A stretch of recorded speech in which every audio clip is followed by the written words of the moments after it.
नमस्कार विद्यार्थी मित्रांनो, आज आपण 3 ऑक्टोबर 2024 च्या केवळ आणि केवळ महाराष्ट्रातील चालू घडामोडीचे प्रश्न बघणार आहोत. तर चॅनलवर नवीन असाल तर चॅनेलला नक्की सबस्क्राईब करून घ्याल. चला तर व्हिडिओला सुरुवात करूया. प्रश्न क्रमांक पहिला. फुलपाखरू संवर्धनाविषयी जनजागृती करण्यासाठी कोणता महिना देशभर फुलपाखरू महिना म्हणून ओळखला जातो? याचे उत्तर आहे सप्टेंबर. प्रश्न क्रमांक दुसरा.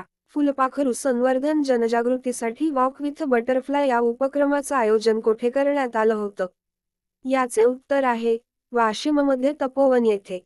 प्रश्न क्रमांक तिसरा. 2022 साठीचा दादासाहेब फाळके पुरस्कार कोणाला जाहीर झाला आहे? याचे उत्तर आहे अभिनेते मिथुन चक्रवर्ती यांना. प्रश्न क्रमांक चौथा. राज्यात हर घर दुर्गा अभियानाचा कोणाच्या हस्ते प्रारंभ होणार? याचे उत्तर आहे लोकसभा अध्यक्ष ओम बिर्ला यांच्या हस्ते. प्रश्न क्रमांक पाचवा. महाराष्ट्रात कोठे प्राचीन दुर्मिळ दगडी जलचक्रव्यूह शिल्प सापडलं आहे? याचे उत्तर आहे अहमदनगर जिल्ह्यात अकोळनेर तालुका येथे. प्रश्न क्रमांक सहावा.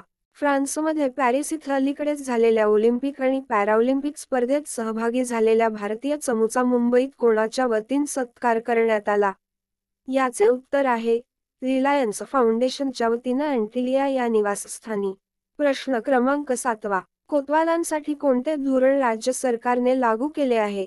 याचे उत्तर आहे अनुकंपा धोरण. प्रश्न क्रमांक आठवा. अमरावती आणि अकोला जिल्ह्यात भूकंपाचे सौम्य धक्के जाणवले. या भूकंपाचं केंद्र कोठे होते? याचे उत्तर आहे चिखलदरा तालुक्यात अमझरी या गावाजवळ. प्रश्न क्रमांक नववा. देश गायींचं संवर्धन व्हावं या हेतूनं राज्य सरकारनं कोणती घोषणा केली? याचे उत्तर आहे गायीला राजमाता म्हणून घोषित करण्यात आले. प्रश्न क्रमांक दहावा. महाराष्ट्रात कशाच्या अंतर्गत विविध ठिकाणी स्वच्छता मोहीम राबवली जात आहे? याचे उत्तर आहे स्वच्छता ही सेवा.